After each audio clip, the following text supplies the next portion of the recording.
और बहुत ही अच्छे एंकर विकास पांडे भैया जी, हम लोग पहली बार मुलाकात कर रहे हैं सर जी। लग रहा है कि 2 बार पहले और कहीं। और ये गीत जौन गौनी अरोरा, ये गीत कोई के जिंदगी संवार दे, निमिया के डार कोई के गीत संवार दे, लेकिन वास्तव में ये गीत जौन है हमरा माई बहन लोग के है। ऐसे रौरा सबके विशेष प्रणाम कि जेकरा के अपन समझनी उवान हो गईल, जेकरा के अपन समझनी उवान हो गईल, फूल फेंकनी तब पत्थर समान हो गईल। शिल्पी जी रहे नेहिया लागल गगनवा में, जेकरा नियन जेकरा पे माई के कृपा भइल दुइजिया के चांद हो गई, वो दुइजिया के चांद हो गए। तो एक बार हाथ उठाइए, ये मत सोचिए कि अंकुश राजा गाएंगे और हम सुनेंगे, शिल्पी जी गाएंगी और हम सुनेंगे, नहीं।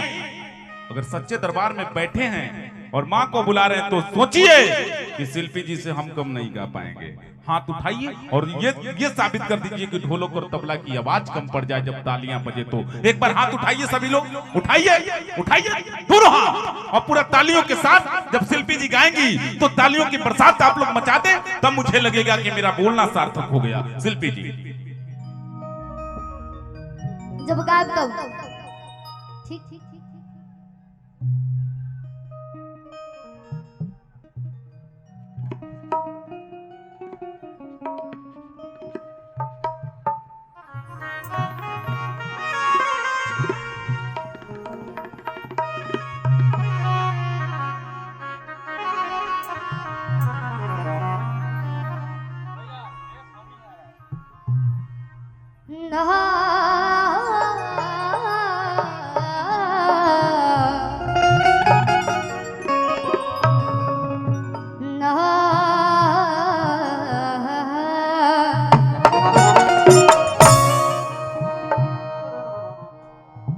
बहुत ही अच्छा।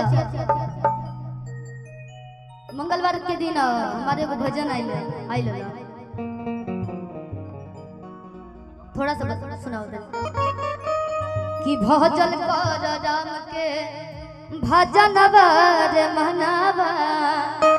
अरे भजन कर राम के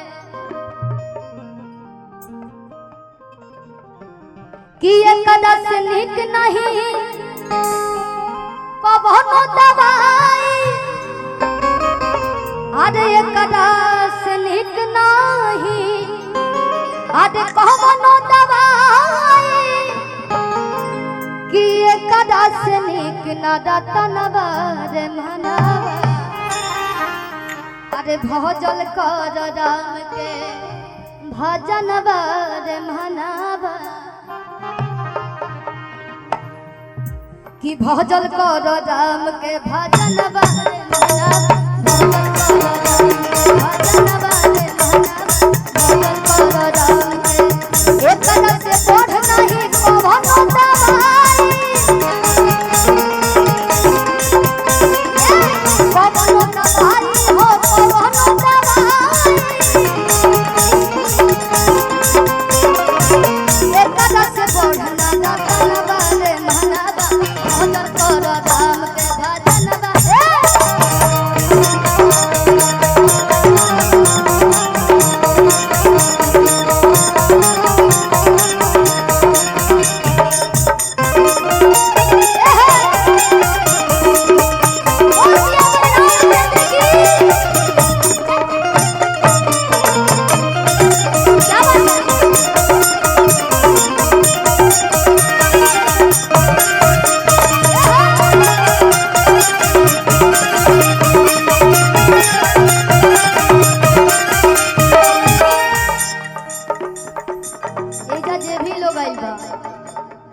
माया नगरी हो, ठीक बा। पहले के लोग भजन वजन करत रहे, चाहे बहुत सारा गांव में अष्टजाम होत रहली सब, लेकिन अब नहीं के हो, अभियो होता लेकिन ध्यान कम। लेकिन अभियो जो हमने की दादी माई जोन बानी लो पहले के जब भजन होखे लगे तो दोनों हाथ उठा के ताली बजा के उस नाच नाच के लोग गावेला। एक बार सबके गावे के चाहिए भजन है। कई बार की है नाम जपी के आधे दिन होई पार हो कि है नम जपी के दिन होई पार हो कि है नम जपी के दिन होई पार हो आधे दहिया से छूटी जब आधे दहिया से छूटी जब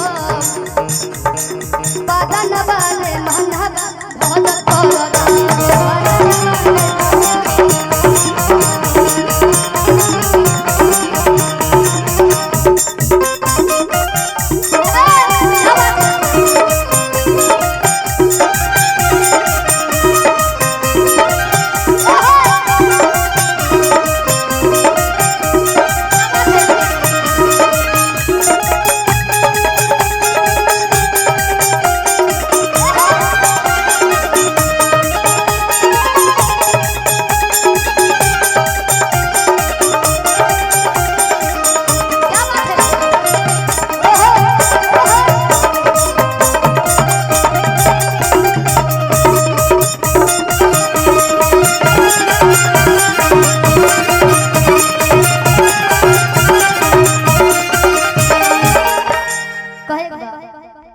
पूरा रात रहुआ सबे जौन सुने खातिर आइल बनी सुनबे करब इहे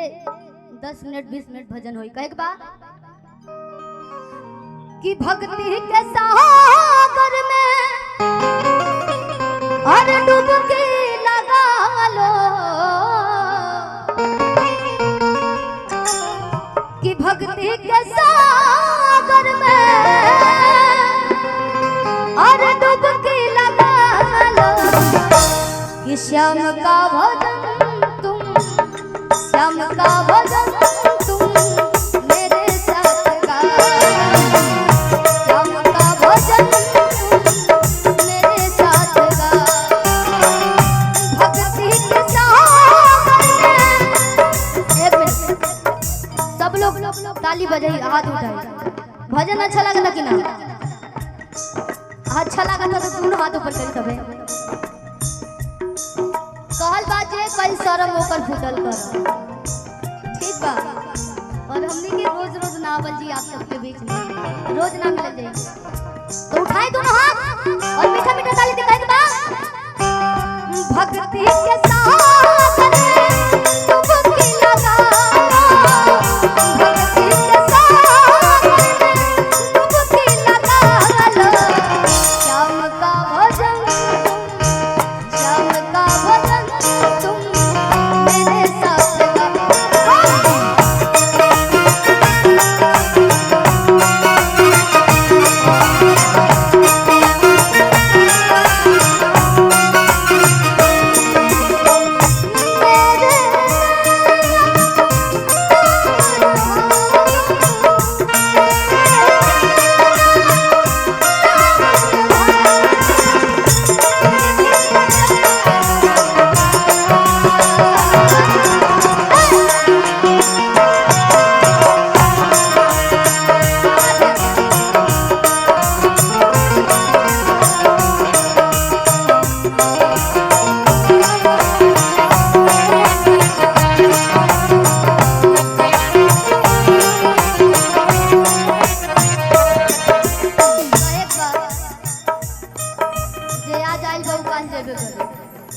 और जितना हई कमाई बा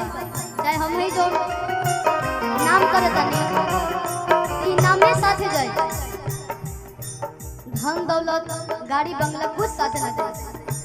कहे बा धरती पे तू जाने कुछ अनमोल जी राधा को बचा लो अपने तन मन में घोल जी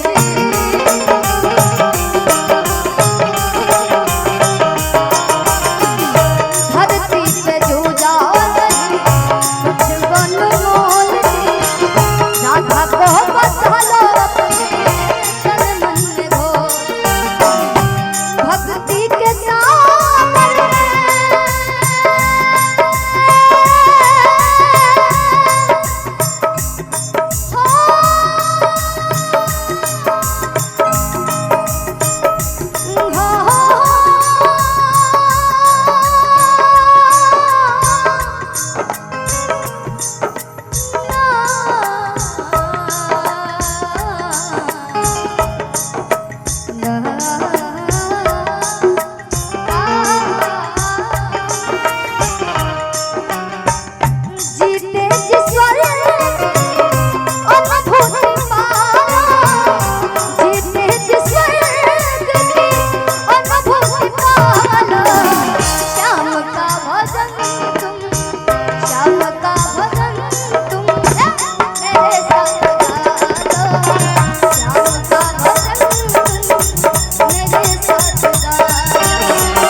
नैया डोले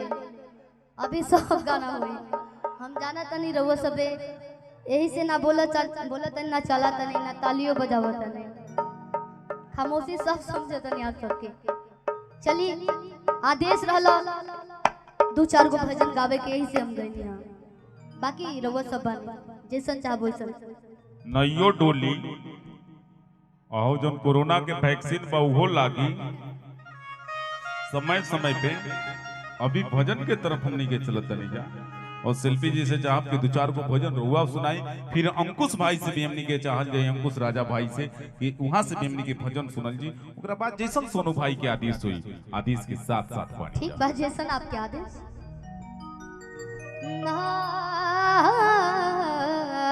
ए जानी के नया नया गाना भइल बा जब सब भजन सुनले हो कब